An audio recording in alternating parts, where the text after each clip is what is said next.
Spring 1944, a Luftwaffe briefing room in occupied Europe. German intelligence officers issue a new protocol instructing fighter pilots to avoid engagement with a specific American unit. The order contradicts established doctrine that demands interception of all enemy aircraft. The pilots are shown the identifying marker, red-tailed P-51 Mustangs. Confusion spreads as the directive becomes official policy. The contradiction is immediate. These pilots are not supposed to exist under either German or American military assumptions. The reason for this warning is not explained. It will redefine expectations on both sides of the war. Stories born from contradictions like this matter. If uncovering what those moments reveal speaks to you, Battlefront Insider preserves them. Subscribe to stay always updated. The story shifts to the United States in 1941, where the Army Air Corps operates under a segregation system embedded in policy and procedure. Military doctrine asserts that Black Americans lack the cognitive capacity for complex aviation work, and this claim appears in training manuals and internal guidance. These assumptions define how officers are trained to evaluate potential aviators, shaping every decision before the first candidate arrives. Pressure from civil rights organizations and from Eleanor Roosevelt forces the War Department to reconsider its position, but the reconsideration takes the form of a controlled experiment rather than genuine reform. The compromise produces a segregated training program at Tuskegee, Alabama. Its structure is built on the expectation of failure, positioned to reinforce existing policies rather than challenge them. The first class enters under stricter academic and military standards than white cadets, creating a testing environment that measures endurance more than aptitude.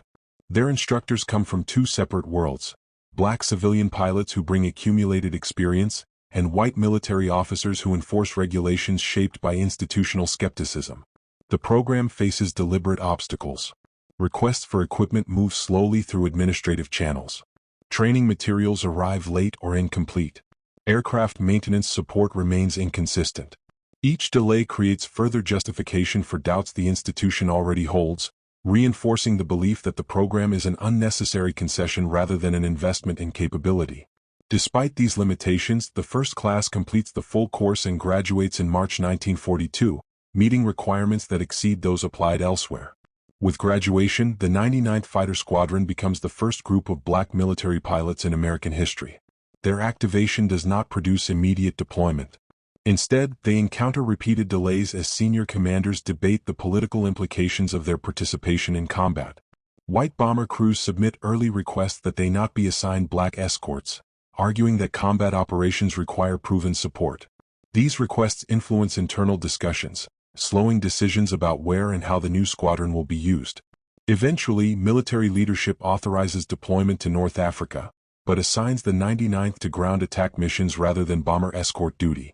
The stated reasoning focuses on mission needs, but the underlying objective is to avoid placing them in high-stakes operations where success or failure would carry institutional consequences. They arrive in North Africa in April 1943 with outdated aircraft, limited maintenance support, and secondary mission assignments that restrict opportunities to demonstrate capability. These constraints create an institutional setup designed to match expectations, not whether the squadron would fail, but what narrative the military would adopt once actual combat results forced a comparison between assumption and performance. The 99th Fighter Squadron enters combat under conditions shaped by decisions made long before deployment. They receive P-40 Warhawks, aircraft already scheduled for removal from frontline service, while white squadrons transition to P-47 Thunderbolts and P-51 Mustangs. Their maintenance crews lack sufficient parts and technical support, producing delays that shape sortie schedules and limit operational flexibility. These disadvantages form the baseline from which every subsequent judgment is made. Their mission profile is restricted to ground attack operations, including strafing runs and tactical bombing. These assignments provide few chances for air-to-air engagements, which are the primary measure of fighter squadron success. Military leadership uses this mission structure to regulate their opportunities, ensuring that the squadron's combat record reflects predetermined expectations rather than actual capability. Performance data becomes a function of assignment, not skill. In June 1943, the squadron engages German aircraft over Sicily and records its first aerial victories. These results move through official reporting channels with minimal acknowledgement. The limited response reinforces a pattern. Successes that do not alter existing assumptions receive quiet treatment. By September 1943, An official report questions the 99th's combat effectiveness. The officers who draft the report have not observed the squadron in action. Their assessment focuses on a perceived lack of aggressive pursuit, without reference to the squadron's assigned mission profile. The report recommends removing the 99th from combat operations. Once released, the document reaches the American press. Black press organizations and civil rights groups respond with immediate objection, emphasizing discrepancies between the report's claims and first-hand accounts. The public pressure forces the military to convene a review board. After analyzing mission data, the board concludes that the 99th's performance matches or exceeds comparable white units operating under similar assignments. The findings correct the record but cannot remove the stigma created by the initial report. The military responds by expanding the program while maintaining segregation. 3 additional squadrons, the 100th, 301st, and 302nd, are created. Together with the 99th, they form the 332nd Fighter Group. Command is given to Benjamin O. Davis, Jr., one of the few black line officers in the Army Air Corps.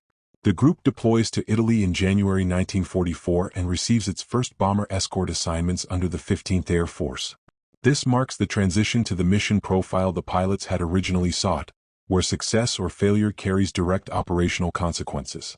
Even with the new assignment, white bomber crews continue requesting different escorts. These requests reflect lingering assumptions, not tactical assessments. The 332nd begins receiving newer aircraft, first P-47s and then P-51 Mustangs. Davis makes a tactical decision to paint the aircraft tails bright red. The stated purpose is clear unit identification and cohesion. The unstated purpose is to ensure that bomber crews and enemy pilots can unmistakably identify the group during combat. The red tails remove every remaining avenue for misattribution. From this point forward, each success and each failure will belong entirely to them. The 332nd begins bomber escort operations in February 1944, entering a mission profile that measures every decision against expectations formed outside the squadron. The pilots understand that each mission carries 2 fronts: the enemy in the air and the assumptions embedded in their own command structure. Standard escort doctrine requires fighters to remain with the bombers unless a direct threat forces engagement. Many white fighter groups deviate from this guidance to pursue enemy aircraft and raise individual victory counts, even when those pursuits leave bombers exposed. These deviations are tolerated because the established system values individual achievement more than collective protection. Benjamin O. Davis, Jr. issues an unbreakable order: the red-tailed fighters will not leave the bombers under any circumstances. The directive serves both tactical and political purposes. Losing bombers under their escort would reinforce existing doubts about their capability. Remaining with the bombers eliminates that risk but also removes opportunities for pilots to build individual records that shape career advancement. This trade-off creates internal tension. Each pilot recognizes that personal ambition must yield to group survival, even if the choice restricts the metrics traditionally used to evaluate fighter performance. In March 1944, the group experiences its first combat loss. Samuel Bruce is shot down while holding position to block an attack on the bomber formation. His family receives an official telegram informing them of his death. Their local newspaper prints a brief notice away from the main pages, generating no broader acknowledgement. On the same day, a white pilot from the same base is killed and receives extensive coverage and a public ceremony. The contrast becomes another example of the unequal framework shaping recognition. Within the squadron, there is little time to process the loss. Missions continue without interruption, limiting space for mourning and reinforcing the operational demands placed on the group. By April 1944, bomber crews begin to request red-tailed escorts through unofficial channels. These requests travel informally between crews, forming a network that grows independently of official assignment procedures. The emerging pattern provides evidence of trust that bypasses command structures. Although the assignment system does not change, the presence of these informal preferences signals that bomber crews recognize the consistency of the 332nd's protection. In May 1944, the 332nd receives escort assignments to high-priority targets deeper inside German territory. The missions to Berlin, Munich, and the Ploesti oil fields involve heavy enemy fighter opposition. The group maintains its standing order to prioritize bomber protection. Mission results reveal a statistical shift. Bomber loss rates drop significantly when the red tails provide escort. The data should elevate the squadron's visibility, but recognition does not follow. White fighter groups receive commendations and coverage for comparable or lesser results. Mission reports involving the 332nd often attribute success to favorable conditions or enemy limitations rather than discipline and skill. The weight of being measured by standards designed to deny success shapes every mission, and these realities are the calculated costs of proving worth under a system built to prevent that proof. If this resonates, Battlefront Insider preserves accounts that document those costs. By June 1944, more pilots are lost. Each loss carries two consequences: the personal grief felt within the unit and the potential political impact if detractors use the casualties as evidence of weakness. Families in the United States face segregated memorial services, and many Gold Star mothers are denied access to official military support structures. Pilots continue writing letters home, but censorship prevents them from sharing operational details. They also limit emotional content, aware that any perceived vulnerability may be interpreted through prejudiced assumptions. This dynamic leaves many without meaningful avenues for support. The unit becomes the only reliable network for processing strain, and its cohesion shifts from preference to necessity. During the summer of 1944, Davis encounters pressure from senior officers who argue that the red tails create unnecessary attention and suggest removing the distinctive markings. Their reasoning focuses on conformity rather than clarity. Davis rejects the proposal, recognizing that removing the markings would also remove the ability to attribute results directly to the squadron. The decision carries professional risk but maintains transparency, ensuring that future assessments cannot be obscured by ambiguous identification. The cost of visibility becomes unavoidable. Each mission defines the squadron's legacy. Every loss risks reinforcement of existing narratives, while every success creates evidence that cannot be redirected or ignored.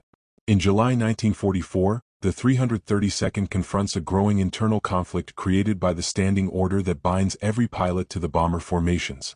The order prevents them from pursuing enemy fighters unless the bombers are directly threatened. Within fighter pilot culture, advancement depends on aerial victories, and achieving ace status requires 5 confirmed kills. Some pilots believe they could reach that benchmark if allowed to adopt tactics used by white units. Individual recognition would strengthen careers and validate skill, but the order restricts the very actions that produce those achievements. This tension grows as pilots weigh ambition against the responsibilities placed on them. They understand that the stakes involve more than personal advancement. Every bomber lost under their escort becomes a potential justification for existing biases. This creates a standard not applied to other units. They must achieve results that exceed expectations while avoiding errors that other groups routinely survive. The fairness of the situation is not in question. Only the consequences matter. In August 1944, a specific mission forces the dilemma into sharper focus. A large bomber formation heading toward German territory encounters substantial opposition. Multiple enemy fighters position for coordinated attack patterns designed to overwhelm the escort. The Red Tail pilots immediately face a tactical choice. Pursuing the attackers aggressively would align with standard fighter doctrine and increase opportunities to score individual victories. Remaining close to the bombers would block enemy access but would deny pilots any chance to expand their combat records. The standing order provides no flexibility. The pilots maintain position and prioritize the formation. The bombers complete the mission without losses, but the escort's individual kill counts remain low. Mission reports do not highlight the protective discipline that ensures survival of the bomber crews. No formal recognition follows, reinforcing the reality that their effectiveness is measured differently. Pilots begin to confront a difficult question. What constitutes victory when the institution does not acknowledge the metrics that define their contributions? In September 1944, Davis is summoned to 15th Air Force headquarters for an informal discussion. Some commanders acknowledge the squadron's bomber protection record, while others claim the group lacks the aggressive drive shown by white units. The criticism disregards the consequences of breaking formation and ignores the doctrinal differences Davis enforces. He is required to defend tactics that produce superior results. The meeting clarifies an unavoidable truth: exceptional performance does not guarantee institutional acceptance. Returning to the unit, Davis faces a deeper decision. Continuing the close escort doctrine ensures mission success but prevents pilots from earning recognition based on conventional fighter criteria. Adopting the tactics used by other units might generate more individual victories but would risk bomber losses, which could be used as evidence of inferiority. Neither option offers a path without consequence. Davis consults squadron commanders and senior pilots. the discussions reveal a spectrum of opinion. Some argue that adopting more conventional tactics would allow pilots to advance professionally. Others insist that the primary mission must remain the protection of the bombers, regardless of the personal cost. Every participant recognizes that the issue extends beyond the immediate mission. The decision will shape how the group is judged, both during the war and afterward. Consensus forms around a single principle: they must create a record that cannot be dismissed or reinterpreted. This requires accepting that traditional fighter pilot metrics do not apply to them. It requires maintaining bomber protection at levels other units do not achieve. It requires acknowledging that these results may never produce proportional recognition. The purpose becomes to generate evidence strong enough to counter the assumptions that shape their assignments. In October 1944, the decision becomes operational reality. Without issuing new written orders, the pilots commit to the close escort doctrine as the defining feature of their role. Their actions transform the tactic into a deliberate statement. They will build a record that stands on its measurable impact, not on individual tallies. Individual ambition yields to collective demonstration, and the unit enters a phase defined by unified intent. The choice establishes a new standard for success, one that challenges the system measuring them. Whether the enemy or their own command structure recognizes it first becomes the next unresolved question. By November 1944, the 332nd transforms its close escort doctrine into a fully structured operational system. Mission briefings center on a single priority: bomber protection overrides every other objective. Pilots establish rapid decision protocols that dictate exactly when to engage and when to maintain position. The rule becomes absolute: engage only when bombers face direct threat. The system minimizes ambiguity, ensuring that individual judgment aligns with collective intent. German fighter units begin to notice the pattern. The Red Tails refuse to chase decoy aircraft or break formation under pressure. Luftwaffe intelligence reports describe the group's consistent refusal to pursue targets beyond the immediate threat zone.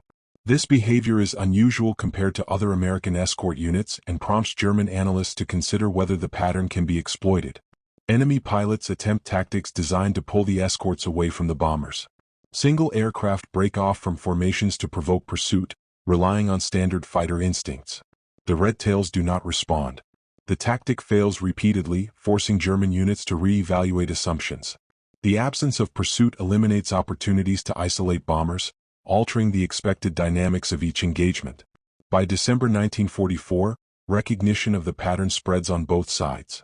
American bomber crews identify Red Tail escorts by their discipline as much as by their markings. Word travels through bomber groups that these escorts remain in position even under pressure, and informal networks of crew requests expand. Although unofficial, the pattern creates a documented preference that circulates independently of command decisions. Simultaneously, German intelligence compiles reports of engagements involving the 332nd. Pilots record higher casualty rates when attacking formations protected by the Red Tails. The inability to exploit gaps in escort coverage forces German fighters to commit to full-risk engagements. These findings reach Luftwaffe operational headquarters and trigger a statistical review of German aircraft losses by American escort group.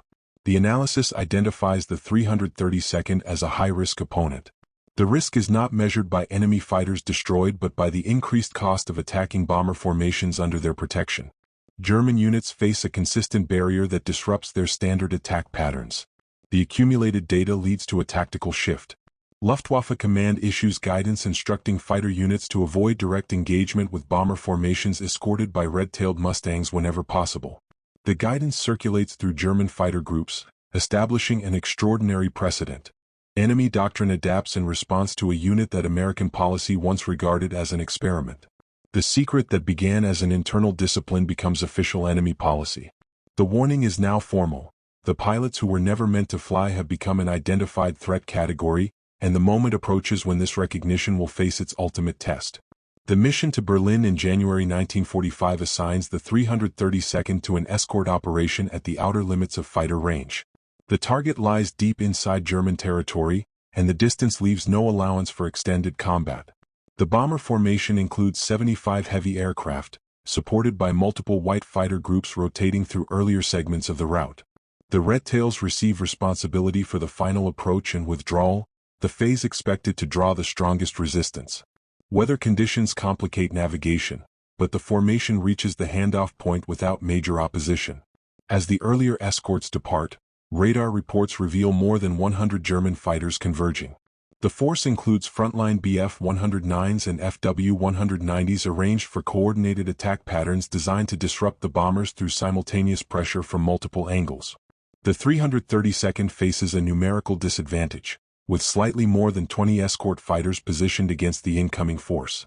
Radio discipline remains strict, and Davis organizes the escorts into a formation that places them directly between the bombers and the advancing threat.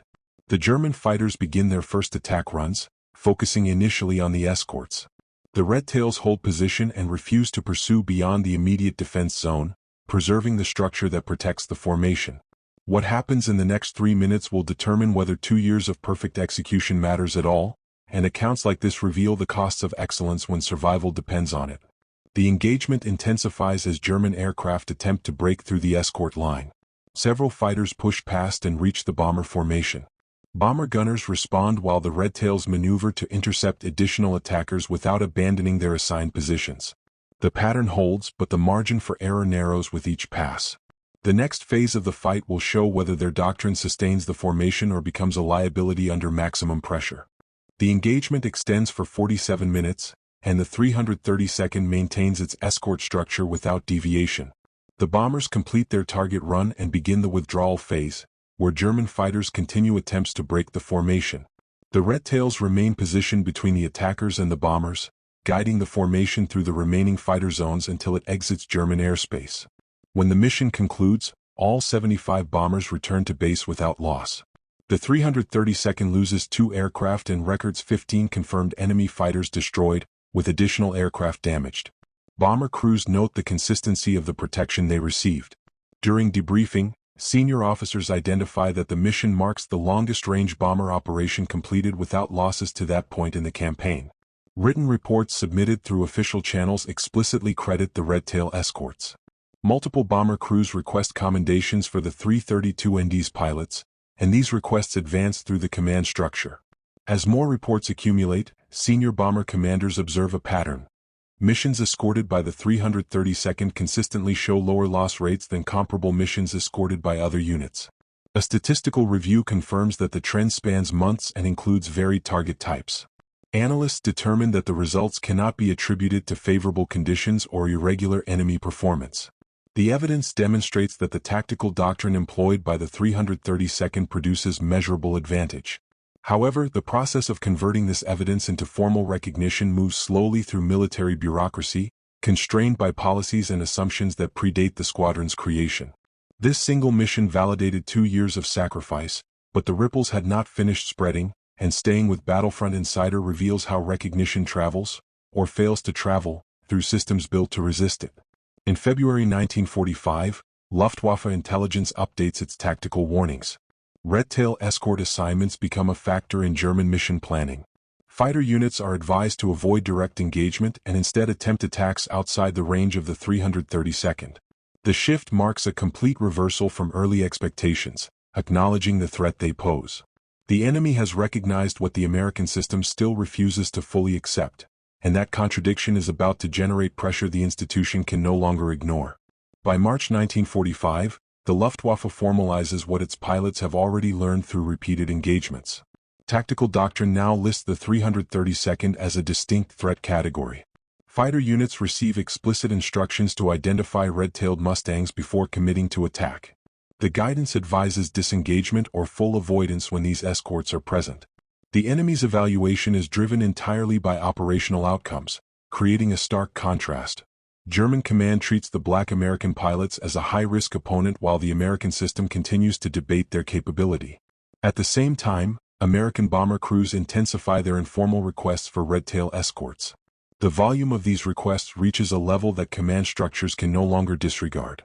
Senior officers in the 15th Air Force confront data showing that bomber crews trust the 332nd more than some white units. The numbers conflict with institutional assumptions about race and military performance.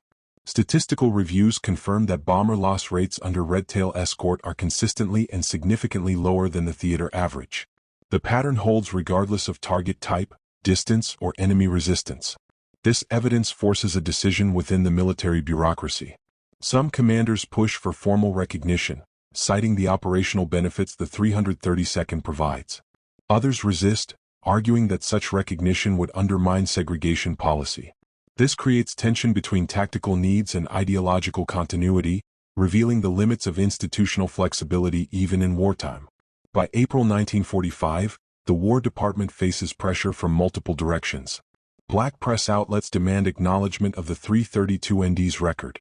White bomber crews submit official commendation requests, including letters from individuals with documented segregationist views. These letters demonstrate the contradiction between personal belief and operational experience. Senior military leaders review the squadron's full combat history: more than 200 escort missions, over 15,000 sorties, an exceptionally low bomber loss rate, more than 100 aerial victory credits, extensive ground target destruction, 3 distinguished unit citations, and 96 distinguished flying crosses. The numbers leave no room for reinterpretation.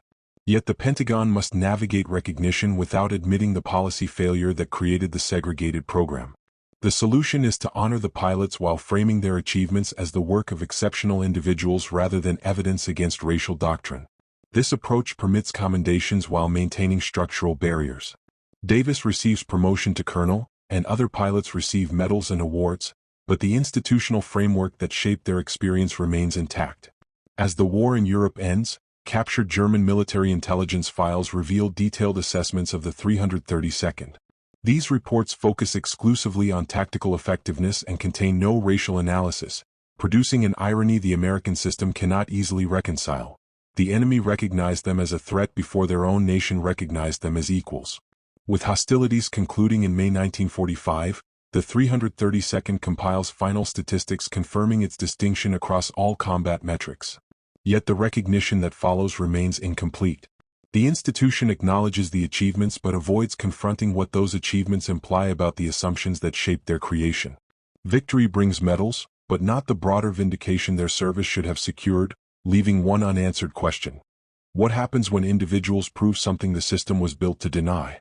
When the 332nd Fighter Group returned to the United States in June 1945, their combat record did not alter the structure that awaited them. They re-entered a system unchanged by the evidence they had produced. Segregated facilities received them as they had before deployment, and the policies governing their daily lives remained untouched by the results of their service. Some veterans were denied access to restaurants near their own bases.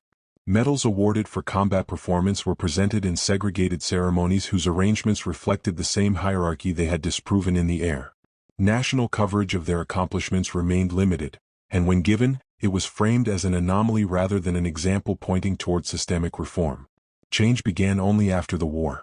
In 1948, President Truman issued Executive Order 9981, directing the desegregation of the U.S. Armed Forces. Implementation required years of administrative and cultural adjustment, but the Tuskegee Airmen's record served as a critical element in the argument that integration was not only viable but necessary. Their performance became a data point in discussions that shaped new policies. By the 1950s and 1960s, the Air Force entered Korea and Vietnam as an integrated service, with black pilots participating without the structural barriers faced during World War II. Most veterans of the 332nd transitioned into civilian life with records that reflected extraordinary service, yet the recognition they received did not translate into equal opportunity. Employment barriers persisted across industries. Professional pathways often closed despite their qualifications. Many were forced to accept work unrelated to their military expertise. Their contributions influenced national policy but did not shield them from the inequalities present outside military service. In 2007, decades after the war's end, Congress awarded the Tuskegee Airmen a collective Congressional Gold Medal. The honor arrived long after most original pilots had passed away. Survivors accepted the recognition on behalf of those who had not lived to see acknowledgement of their contributions. The ceremony offered closure but also highlighted the extended delay between achievement and national appreciation. The mission succeeded and the evidence was undeniable, yet the resolution arrived generations after the fact, leaving one question unresolved. What more might have changed had recognition come when the proof first appeared? The airmen's combat record required no external confirmation. The statistics established their effectiveness from the first months of engagement. What demanded validation was the willingness of institutions to accept what those statistics represented. The pilots faced a burden of proof that should never have existed, one constructed from assumptions rather than analysis. They met that burden under circumstances designed to produce failure, transforming restrictive conditions into a demonstration of capability that forced reconsideration of long-held beliefs. Their achievement rested not in disproving limitation but in exposing the inaccuracy of the beliefs that created those limitations. The Luftwaffe recognized their threat based solely on operational assessments, while their own military hesitated to acknowledge the implications of those same results. The contrast revealed how institutional bias influences recognition, slowing acknowledgement without altering the truth of performance. The cost of that delay involved more than procedural oversight. Pilots died establishing evidence that should never have been required. Veterans returned to a society that did not reconcile their achievements with equal treatment. The decades between action and recognition marked opportunities lost to barriers unrelated to ability.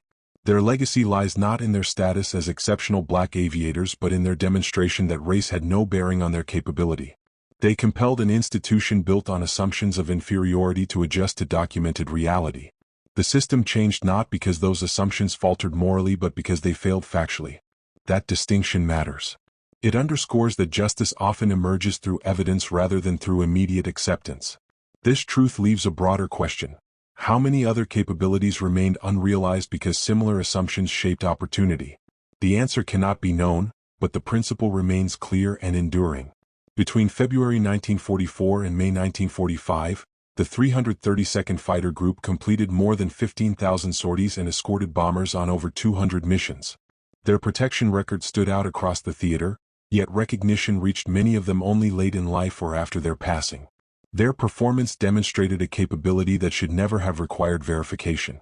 The red-tailed Mustangs became a reminder of the cost of institutional belief when confronted by documented results. Stories like this endure because they are preserved. If this account expanded your understanding, your engagement keeps these histories accessible. This is Battlefront Insider, where we reveal the human stories behind every war.